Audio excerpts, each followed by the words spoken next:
not every technology product is a company. And I see technology increasingly more like a lot of other art forms, like music or, art and painting, whatever. When kids today build a mobile app or a Chrome extension or a website, it's in many ways a creative expression. It's them tinkering and playing and learning and then sharing it with the world. The same as someone who's, learning to play the guitars or drum or whatnot. And yet we don't really criticize the kid playing the drums or learning to play the guitar. Like, his song might be awful, but we don't really criticize him because we're like, hey, he's learning. So Teal Deer is, I think we should embrace more creation. I think we should be less judgmental about people's products and the things they're building, because at the end of the day, what they're doing is learning and playing with new ideas. And, that same kid that's learning might also then become the next Zuckerberg or whoever, and build something that actually is a company and actually is super meaningful.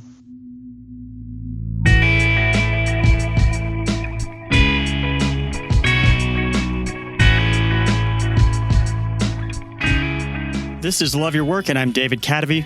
I'm here to help you find the clues that will lead you to your calling. This week's guest built a thriving community around something he loves. Ryan Hoover loves software products. He wanted to share new software products with other people who love software products, so he started a little email list. There were a few dozen people on the list. They were submitting products to the email list, so Ryan got to learn about new products every day. It was great. But the email list grew rapidly. Once it got to a few hundred subscribers, Ryan decided it was time to build a site. 3 years later, Ryan sold his site, ProductHunt, for about $20 million. Now, I don't spend very much time in Silicon Valley these days, but I've at least heard that Ryan Hoover is kind of the golden child of the Valley right now. He's perfectly executed building ProductHunt and, most importantly, building the community that drives ProductHunt. And I think you'll notice in this conversation, I personally actually got kind of frustrated talking to Ryan because he seems to have always made the right decisions. And I think some people are able to do that, but I'm not personally one of them. And I think it's actually kind of hard to learn from people who do things right all the time, which is why I'm always digging for the ways that my guests have changed over the years and where they went wrong along the way. And I don't know, maybe I'm wrong, but I feel you can learn a lot more from hearing about how somebody changed than about how they executed everything right. And I just had a hard time finding the stumbling blocks that Ryan Hoover met along the way, the short journey of building and selling ProductHunt. In any case, Ryan's story is a really great example about how you can build something explosive by starting with something that you're curious about and then building a genuine community around that thing. Now, before I get to Ryan, I want to note that many of you supported Love Your Work on ProductHunt. You were upvoting the episodes and submitting them. But since Ryan and I had this conversation, ProductHunt has officially recently shut down their entire podcast section, which left a really big gap in podcast discovery and kind of had me worried, but not for too long, because last week on ProductHunt, actually, Leah Culver launched a social podcast listening app called Breaker. Check it out. You can find it in the Google Play Store or the iOS App Store by searching for Breaker Podcast. It's very cool. You can see what your friends are listening to and what they're liking. And if you happen to be listening to this on Breaker, please be sure to subscribe. And if you like this conversation, tap that little heart icon that's on there. All right, here is Ryan Hoover.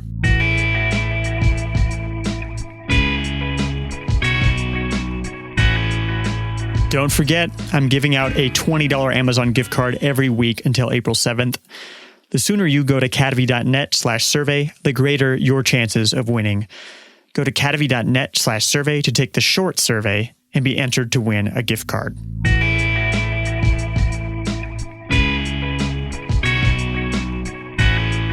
Let's start off talking about AngelList. You just recently joined AngelList.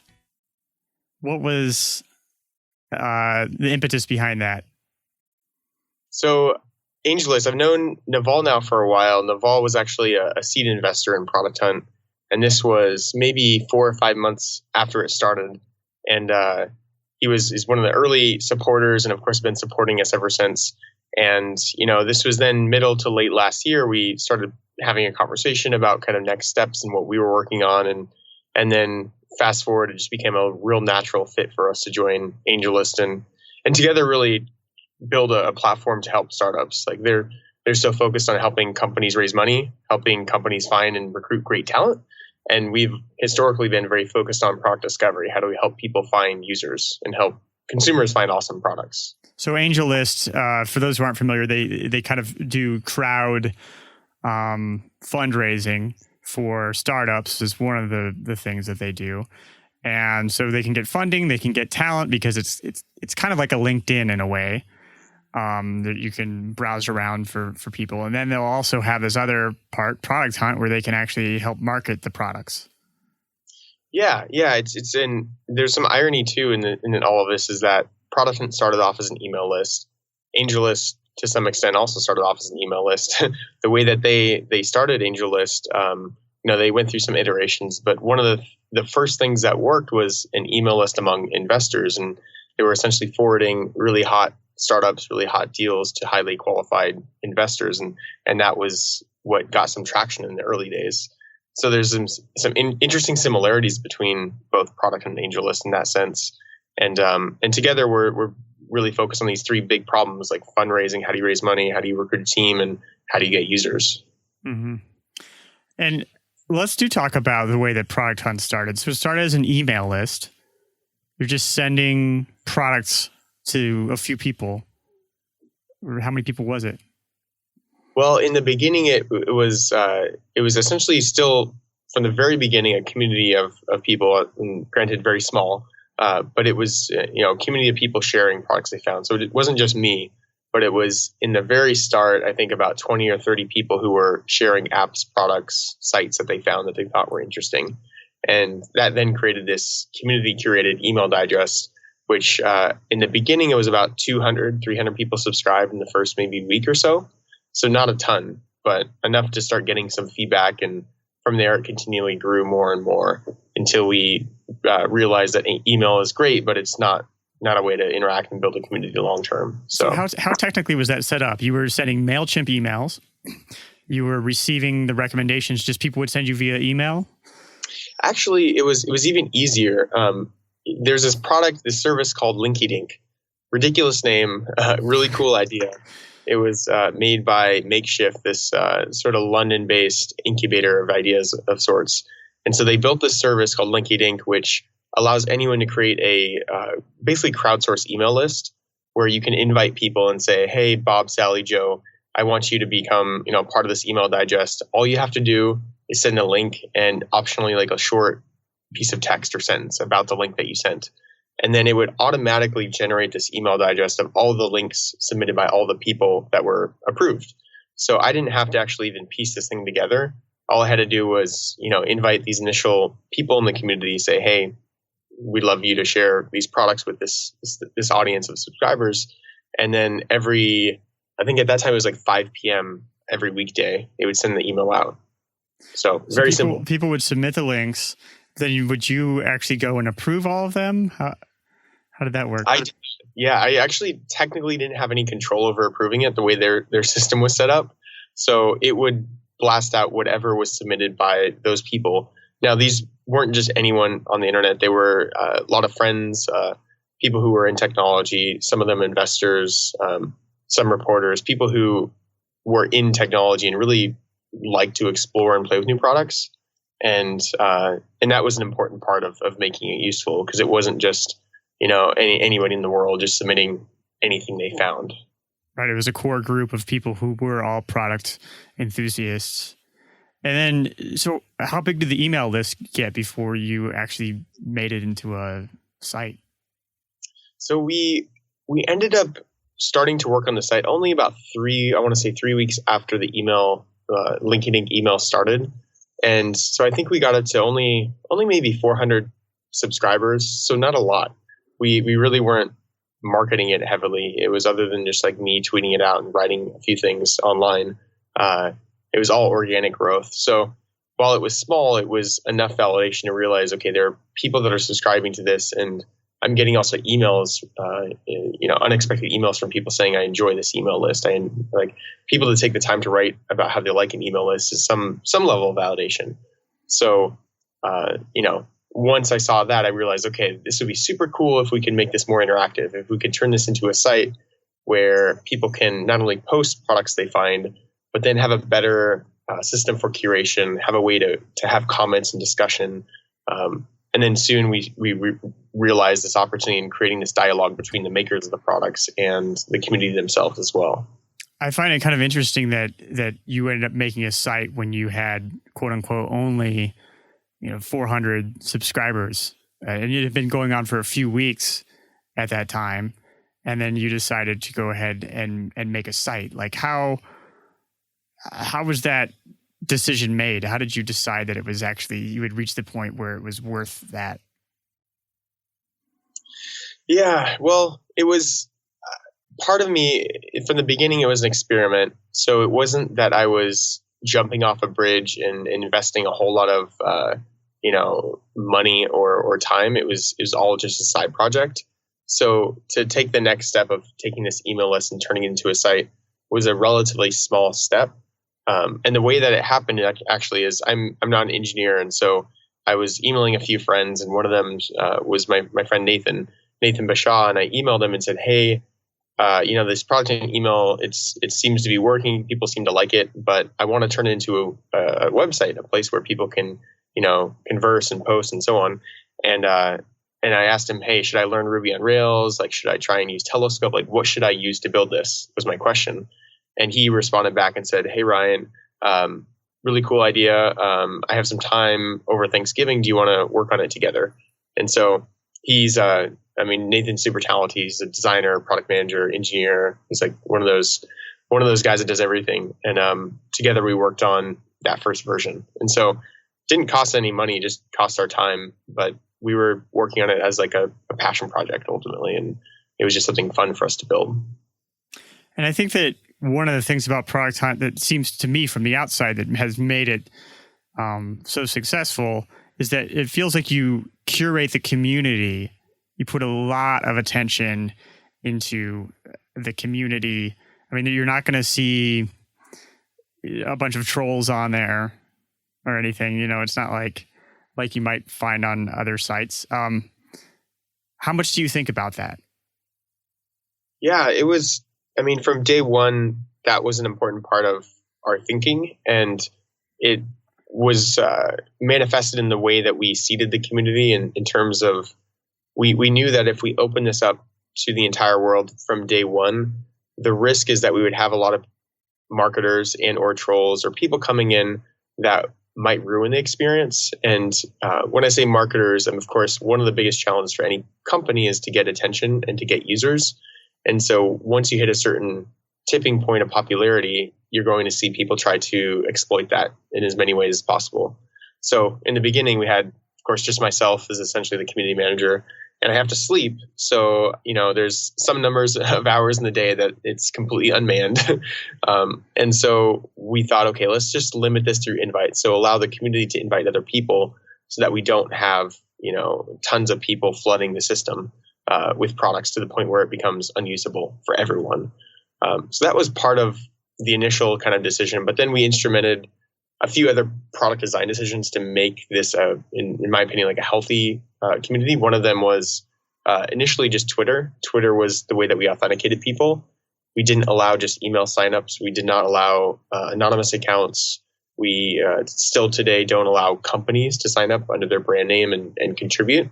And the reason for that is we want ProductHunt to be a place where you see the person, you see the face, and you see the name of the person you're talking to, so that you have that real kind of direct interaction, that empathy, and having identity and using that is one way to curb potential trolls or potential hate. Doesn't mean that every platform should use identity. I think pseudonyms and what Reddit has works really well for them, but it does introduce some challenges because it's a lot easier to hate on someone when you're hiding behind a fake name, for example.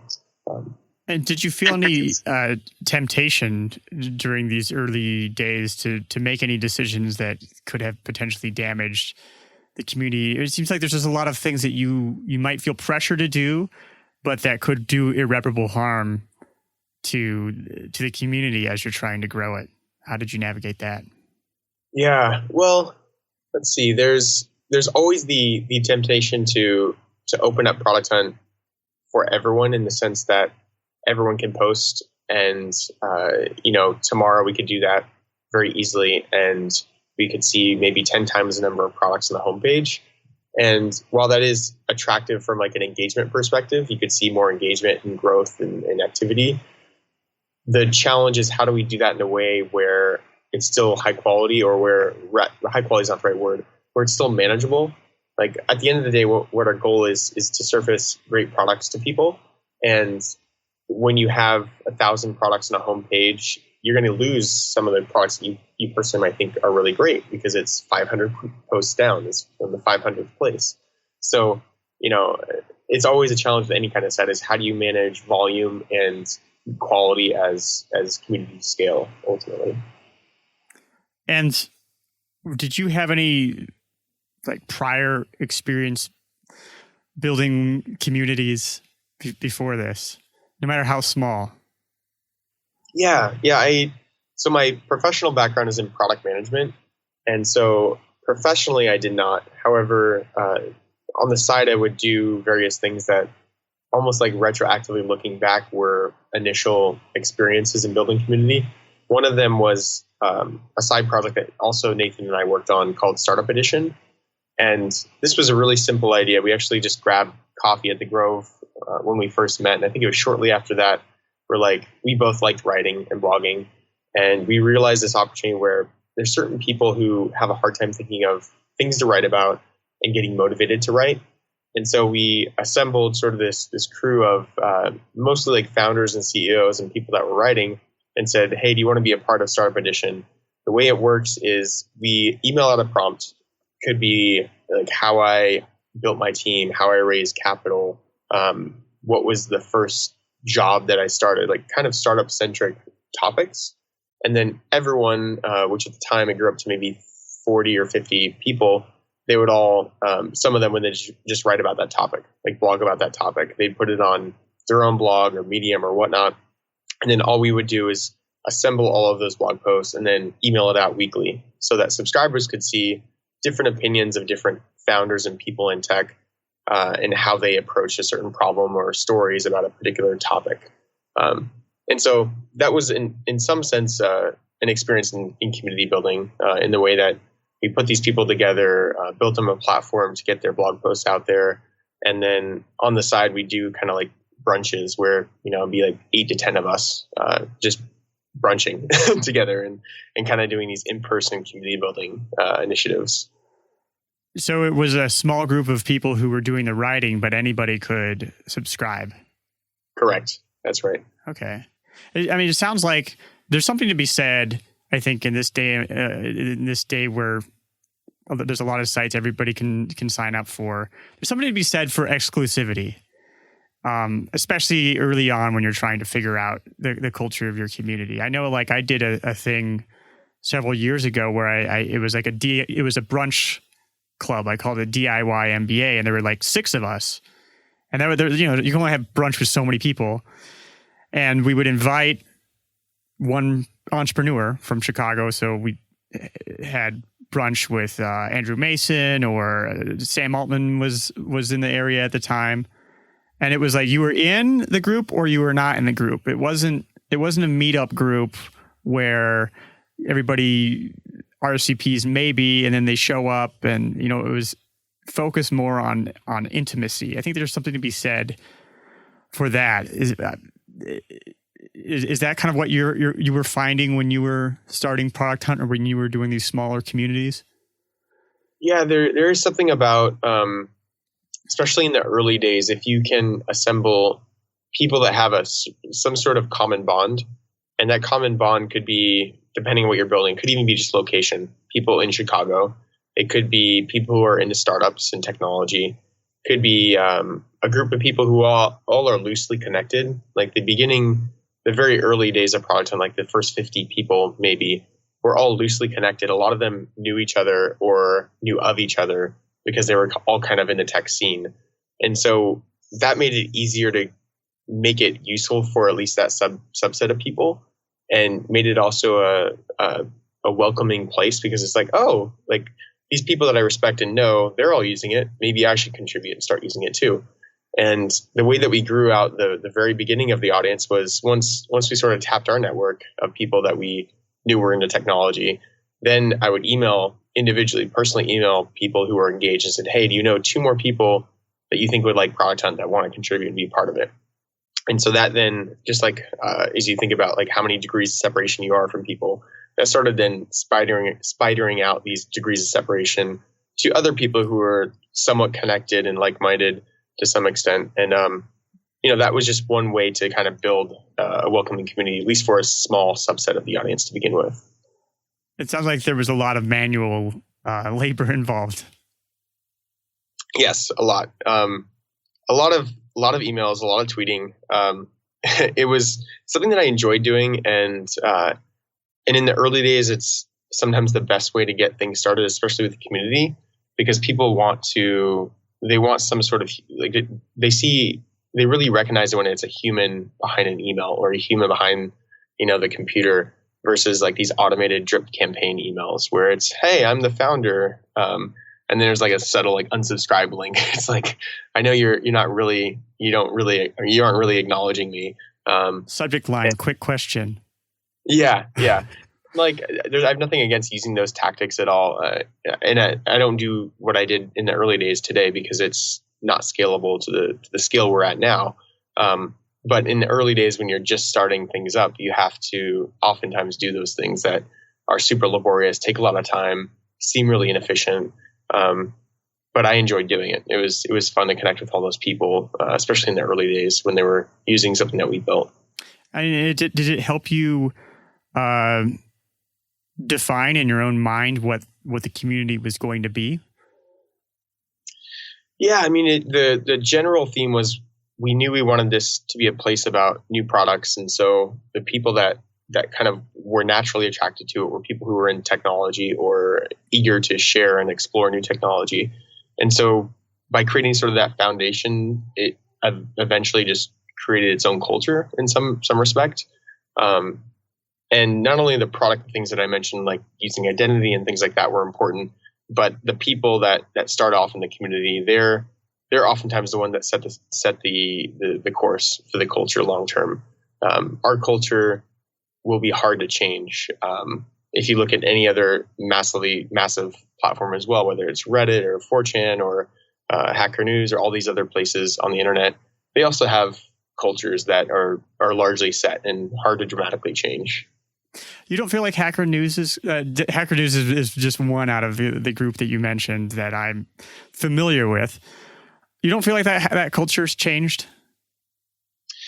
Well, I stopped visiting. I don't normally visit Hacker News, so I can't say for sure how it has or hasn't changed. But from my perspective, when I do occasionally, like infrequently visit, it feels very consistent for me. I don't know. Have you seen otherwise, or do you visit very often? I don't visit very often anymore. I mean, I have Hacker News to thank for the fact that I, got a book deal.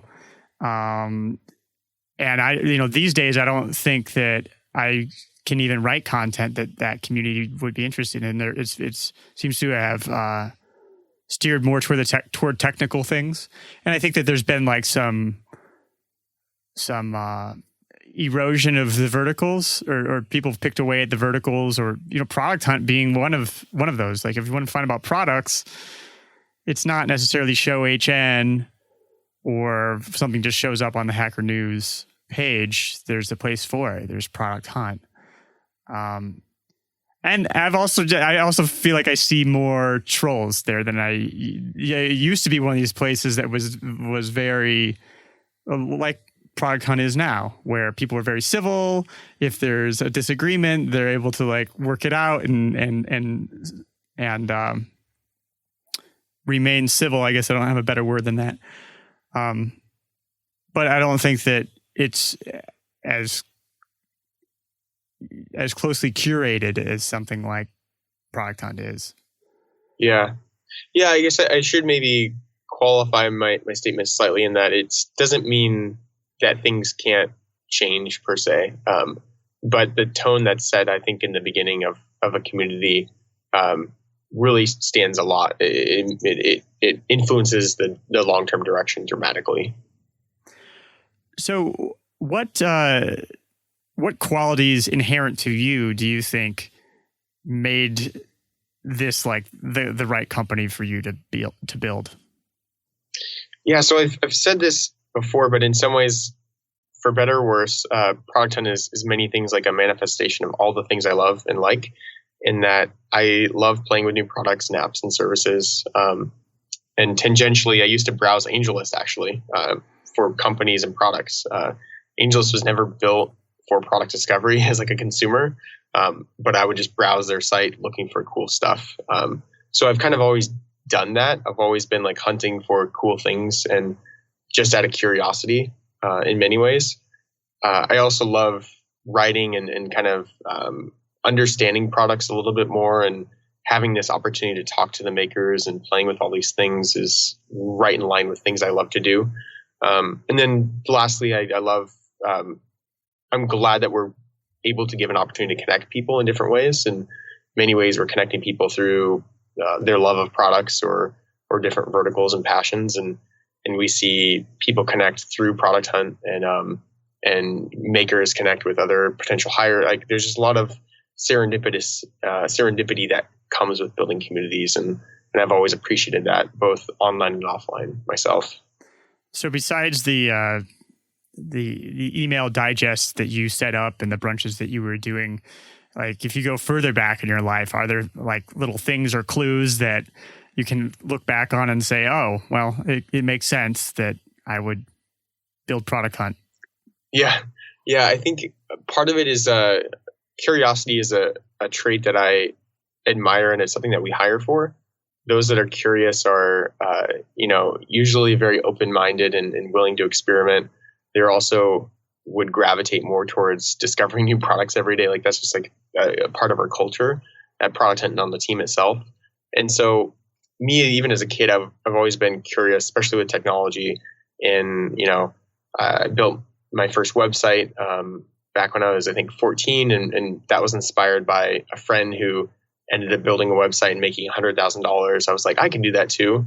And I don't know how to build a website, but I'm going to grab like this HTML book and the CSS book and try and figure it out. So I've done stuff like that. I, hacked my Xbox when I was a kid too. And that was partly motivated because I frankly didn't want to pay $60 for video games because it was really expensive at my age. But I was also like curious to like play with, like learn how to solder a mod chip into my Xbox. Side note, I ended up breaking an Xbox, which was very costly doing so. Soldering is not as easy as it looks sometimes in YouTube videos. Let's see. And my dad and parents have been super supportive in like entrepreneurial efforts and things like that as a kid. So, I guess I was doing a lot of things like that, I think, which led to, tinkering, which Product Hunt was me just tinkering and experimenting ultimately. I'm curious, what was your first website? So it's probably in the Wayback Time Machine. It was called OperationLaugh.com, and it was a really hideous, ugly website. But the idea was I wanted to create a site where different jokes, comics, like funny things on the internet could live, and I thought I could make money through like banner advertisements and stuff. I ended up making about $70. And my hosting and everything cost about $60. So I was profitable technically. But I also spent dozens and dozens of hours. So like maybe I made 10 cents per hour at the end of the day. I don't know. Do you remember what year that was? That would have been, when was that? That was early 2000s. So maybe like 2002, 2003, I want to say. And only dozens of hours. Yeah, dozens. But I learned, like, the value that I got, of course, was not the $10 in profit, but it was the experience. One, learning it's actually really hard to make money online sometimes, and two, just how like technology works. Like I learned just basic HTML, CSS, and things like that, which are super important. We're going to take a quick break. I love ordering stuff from Amazon. In the realm of the obvious, I also enjoy eating, sleeping, and breathing. And you probably like Amazon too. That's why I want to give you a $20 Amazon gift card. Sounds good, right? Here's how to get it. go to cadavy.net/survey and take the Love Your Work listener survey. The survey is just a few simple questions. It will take you less than 2 minutes. It's like less time than I spend each day just waiting for Facebook to load in my browser. I'm giving away a $20 Amazon gift card every week until April 7th. When you take the listener survey, you're entered to win a gift card. In fact, you should go to cadavy.net/survey right now and take the quick survey. Why? Because the sooner you take the survey, the more chances you get to win a $20 Amazon gift card. Go to cadavy.net/survey. That's cadavy.net/survey.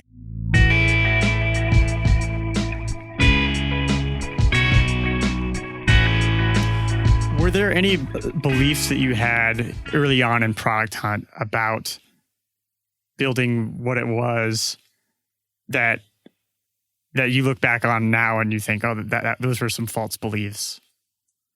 That's an interesting question. Let's see. I think you always have, in hindsight, there are always mistakes. Like I don't think anyone that built a company said they like hit a home run on every single swing. So there's certainly like product decisions that we could have done differently in hindsight. There are probably organizational things that we could have done better, like setting up better processes for the team to move faster. Like for myself, I'm increasingly getting better at letting people run, as long as, what I mean by that is it's really easy when you build something for yourself, and when you build something when it's just you and maybe one other person to do everything. Because in the beginning, I'm emailing people, I'm doing product and wireframes, marketing, like all the things are required. And then when you start bringing more people on, you have to trust them and let them run with the task that you hired them for. And so if it's doing let's say design, like you got to give them room to do design to the fullest extent. And things like that, where it's really easy, I think, for early stage companies, founders to keep holding on to these tasks and these things that they have been doing and that they feel they're good at. Because at the end of the day, you should be hiring people who are way better at all these things than you anyway. So how did you learn how to do that? Did you just say, oh, I should delegate things, and then that was it and it wasn't a struggle? It's been a constant evolution, I guess, or a constant change of behavior in some ways. Part of it is just like it's forced on you, because you like physically can't do everything. So you have to let people run with things. And then another part is just being more mature about it and being smarter about it, realizing that, one, my time and my energy is not going to scale. Two, I don't have the best ideas either. And just being willing to trust people, to make mistakes too, because that will happen. I make mistakes. So will my teammates. That's just natural fact of startups. How old are you? 30. Just turned 30. Okay. I thought you were like 22 or something. I was just kidding. I know. I get that a lot. I think part of it might be, I don't know if it's, might be part of my profile picture. My profile pictures was taken in 2000 and 2010, I want to say.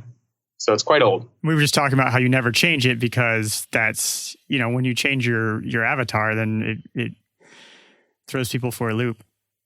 Yeah, people have to re-remember, oh, who's this face? And, if you, I wrote a post about this a while ago, there's certain people online too that never change their profile, like Fred Wilson's one. I mean, he does have like an illustrated profile picture. So it doesn't matter. It doesn't look, it looks so young in that.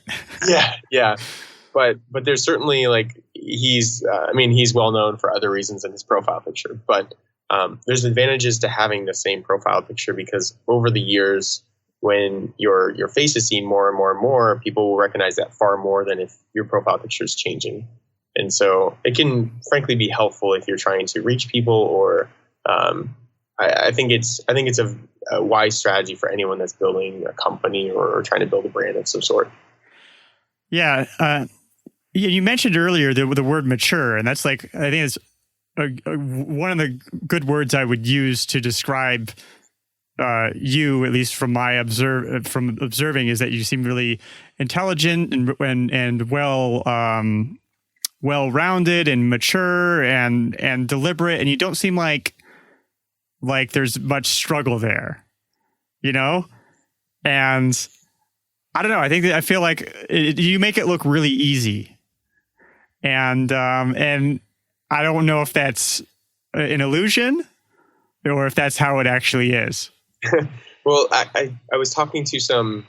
I did some office hours over the holiday break with about a dozen people in one day, and we talked a little bit about similar topic here. And one of the things that, like when I was in school, I hated public speaking. Made me super nervous. I never felt confident. And then when Product Hunt started and I started having to do more talks or pitch investors, like go to demo day and YC, all those things, it all felt so easy for me, where traditionally public speaking was so difficult. And the reason I realized is that it's so much easier to talk about things you're passionate about and things versus doing a public speech around some book report where you're like, I could give a crap, like I don't care about this topic at all, nor do I feel super qualified to talk about it. So I think for those that have a fear of public speaking or even doing podcasts or whatnot, I think part of it is just finding where you fit and talking about the things that you're passionate about is what I found easiest.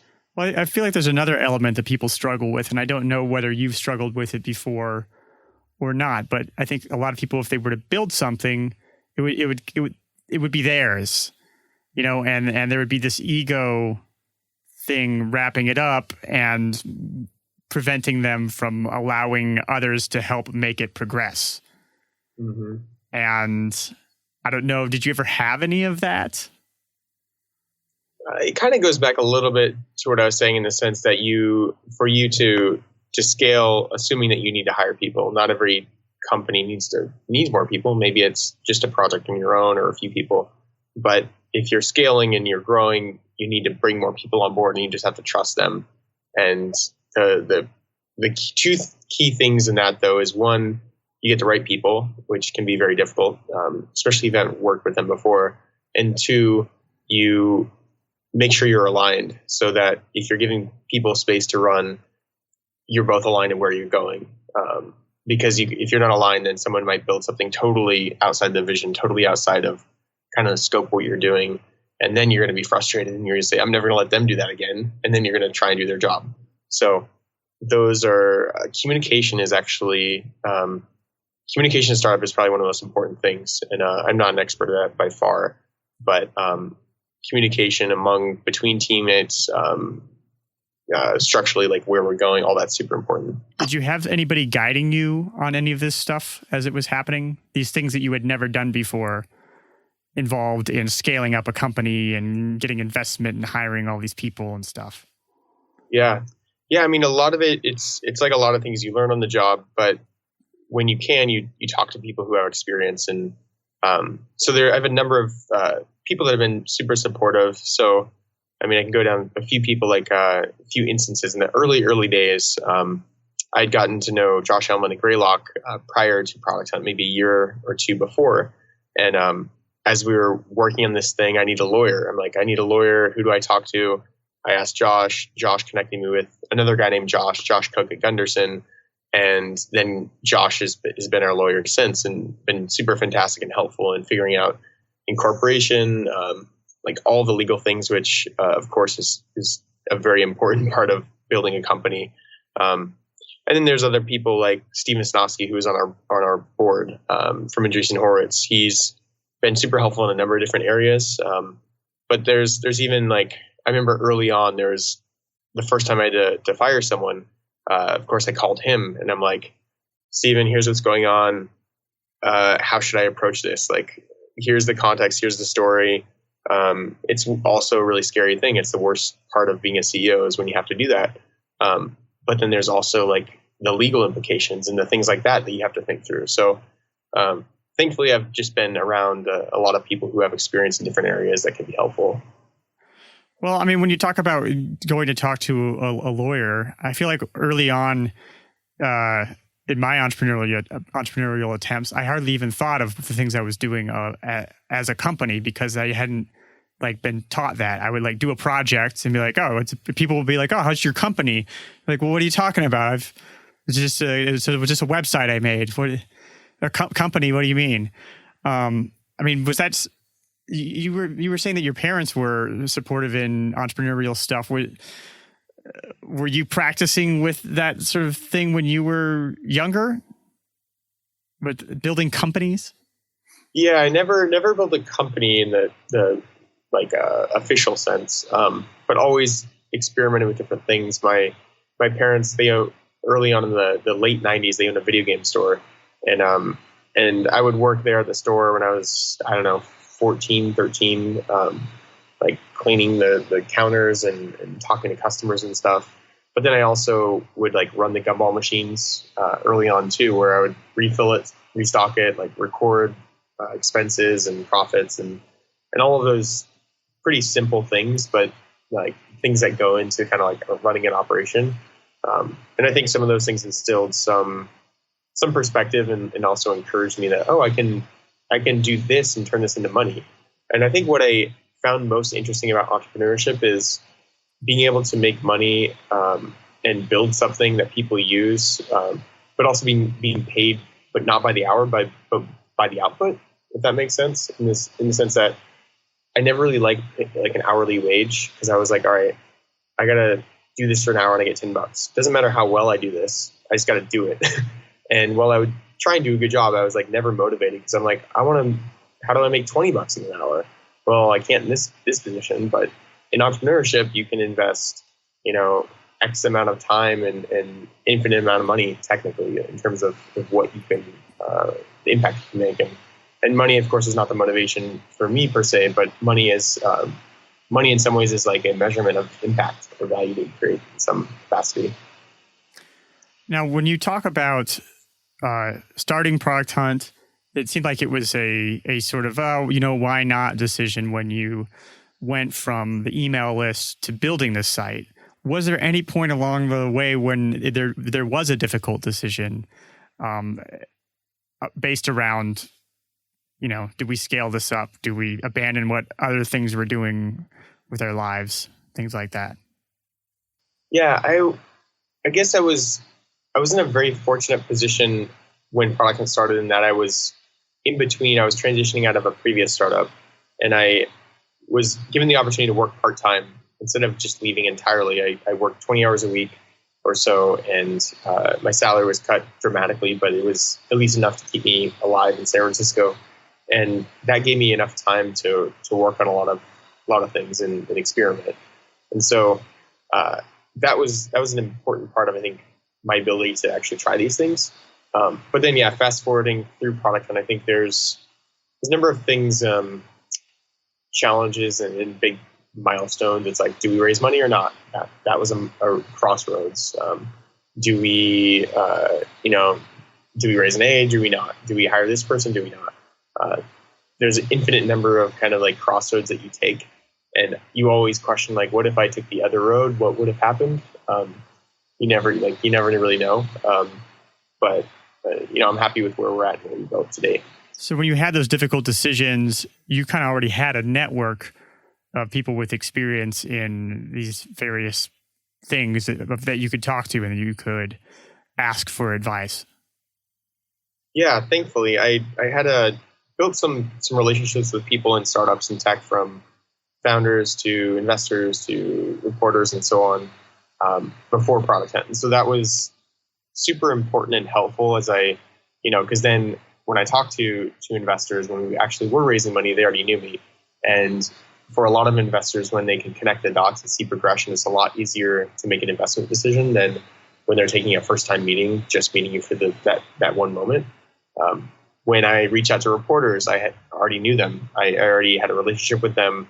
And so it wasn't just some random cold email, pitching them to write about Product Hunt, but this was a person that they knew and had some familiarity with. So those are the types of things that paid off in the long run. Like I wasn't building those relationships with an intent to like turn it into a selfish value for myself, but it just ultimately turned out that way. The bigger your network is, and the more serendipity and more opportunities you have in many ways.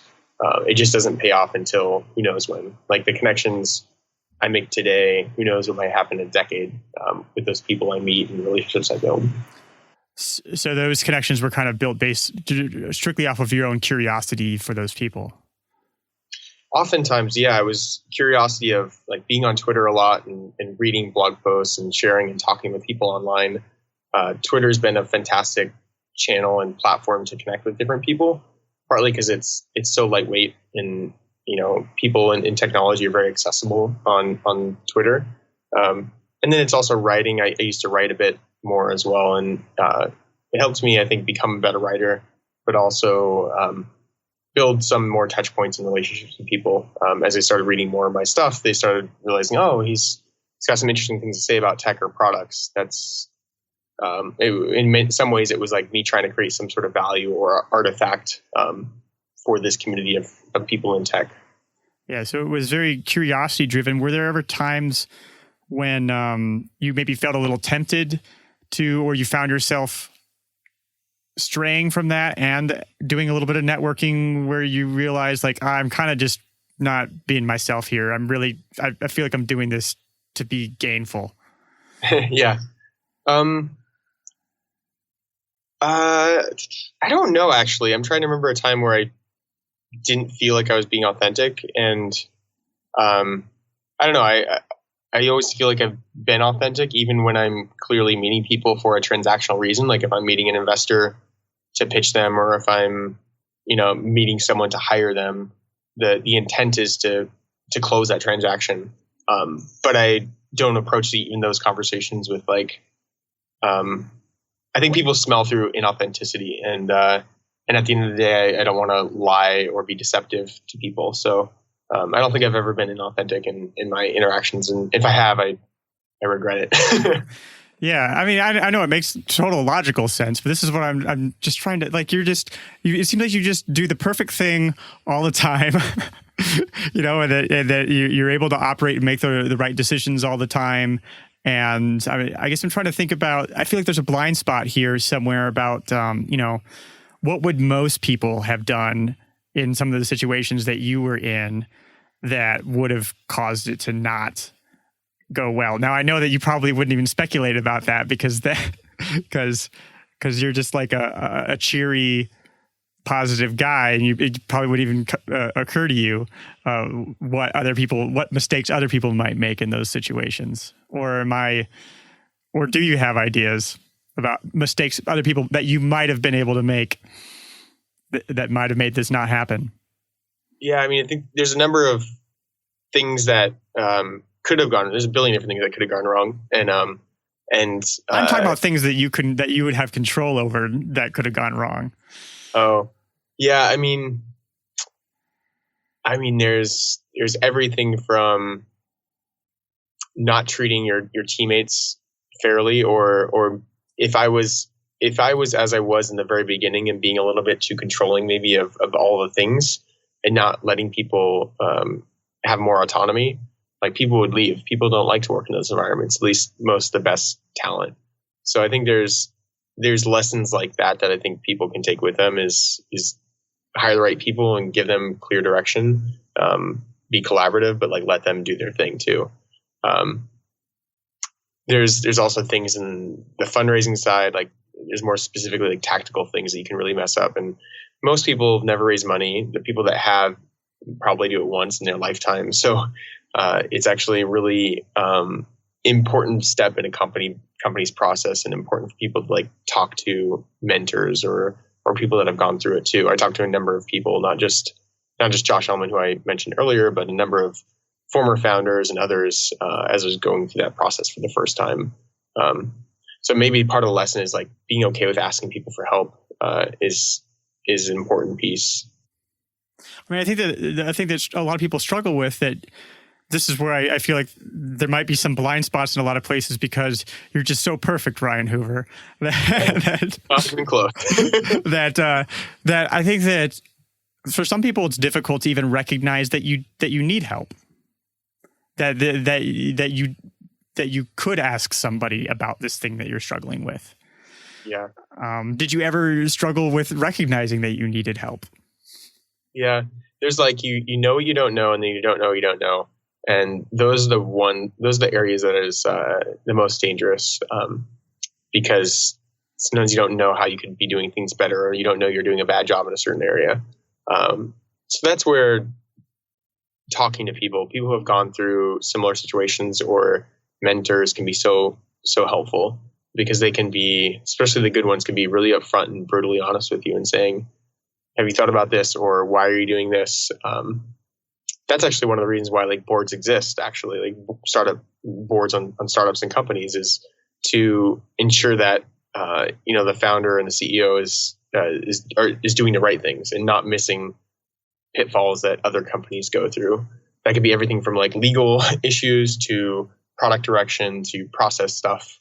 A lot of people like to talk down on boards, and having a board does instrument more process and things, but it can also be incredibly helpful because it keeps you in check. Mm-hmm. And we're right at our scheduled end time. Are you pressed for time right now? I can do like 10 more minutes if that's... Okay, just a few more minutes. When you talk about, is there any like one specific story or one specific time when you needed help and maybe it didn't occur to you at first to ask for it, or and who did you talk to, and how did that conversation go? Yeah, let's see. I mean, there's a number of areas where I mentioned needing legal help. That's kind of more of an obvious one because I'm clearly not a lawyer, and that's when it's in the realm of what you don't know. And then there are moments where Steven Sinofsky has been helpful in just bringing up things and suggesting. Early on, we talked about some is really more of a leadership process discussion around how do we structure what we're working on and ensuring that everyone is moving in the right direction, and lead less by like task assignment and like project assignment, but more of like mission-based initiatives. So there's things like that have been in some ways like proactive because he was on the board that I may not have like sought out. But if I knew that it's something that we should do and knew that was something I was missing, it would have been something I would ask for. So is there any final message that you would summarize today's conversation with? Yeah. So I think, well, one thing that is probably obvious for people that know me is that I encourage people to tinker. I encourage curiosity and experimentation. I love seeing people build side projects and launch them on ProductHunt. I love seeing that, partly because it's, one thing that I find frustrating in the startup ecosystem is that there is this negativity and this judgment sometimes around people building things, saying, why are you building this? Does the world need another gift app? Yeah. Or just, which is like, brilliant. I love Yo. Brilliant. But there's so much criticism around just building things. And I question, like, why is that? First off, not every technology product is a company. And I see technology increasingly more like a lot of other art forms, like music or, art and painting, whatever. When kids today build a mobile app or a Chrome extension or a website, it's in many ways a creative expression. It's them tinkering and playing and learning and then sharing it with the world. The same as someone who's, learning to play the guitars or drum or whatnot. And yet we don't really criticize the kid playing the drums or learning to play the guitar. Like, his song might be awful, but we don't really criticize him because we're like, hey, he's learning. So Teal Deer is, I think we should embrace more creation. I think we should be less judgmental about people's products and the things they're building. Because at the end of the day, what they're doing is learning and playing with new ideas. And, that same kid that's learning might also then become the next Zuckerberg or whoever, and build something that actually is a company and actually is super meaningful. I think that's a really interesting observation. It kind of reminds me of like when I was first playing around with the internet and there wasn't much business really happening. It was really all just people playing around and making a thing. And, every once in a while somebody gets lucky and it becomes a company, but for the most part, they're playing around and solving technology problems. And it seems like as much as it's become more of a viable way to make money or to build businesses, that then possibly creates this atmosphere of judgment over just playing and doing a thing just because you want to. And by the way, people who've built things have done a bunch of hacking with things. Like they've hacked their Xbox and broken it a few times, or they've done some freaking of phones or whatever it was that Woz and Jobs were doing. You're doing these projects or little pranks and stuff, and then that builds the skills to actually build things like ProductHunt. Mm-hmm. Exactly. And ProductHunt was an experiment. It was, I didn't go out saying this is going to be my company. I didn't create business cards. I didn't do all that stuff. It was just, I want to find cool new products and share them with friends. That was it. That's nice.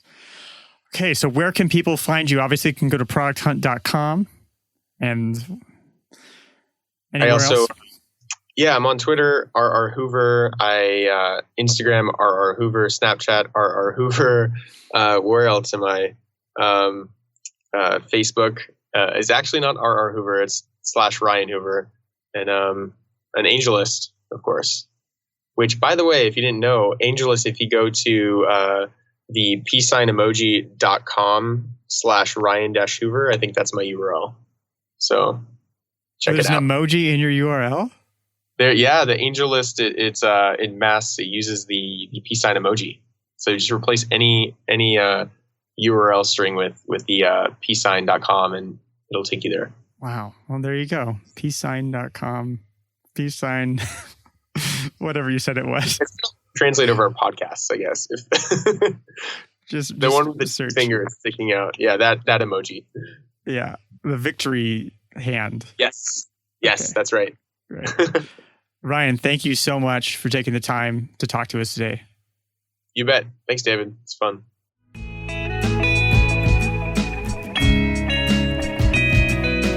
I hope you enjoyed that conversation with ProductHunt's Ryan Hoover. Ryan's story of building a community around what interests him reminds me of the story of Saya Hillman, who you can hear on episode 4. Saya wanted to wear sweatpants and play board games, so she built a business and a community that let her do just that. And if you appreciate all the work that goes into making this show, there are a couple of ways you can help support it. One is to subscribe on iTunes or wherever you get your podcasts. Just hit the subscribe button. Another is to rate the show on iTunes. Just go to cadavy.net/iTunes and click on write a review and click on the star rating. You don't even have to write a review. It just takes a couple of seconds. And do you like books? If you do, I'd love to send you my book recommendations. About 90% of them will be nonfiction on subjects spanning from biographies to neuroscience. Just go to cadavy.net/reading, sign up, and you'll get my first set of recommendations right away. You'll be supporting the show if you buy any of those books through the links in the email. This has been Love Your Work, and I'm David Cadavy. The theme music for the show is More Streets, performed by Spiderflower. Love Your Work is a production of Cadavy Inc.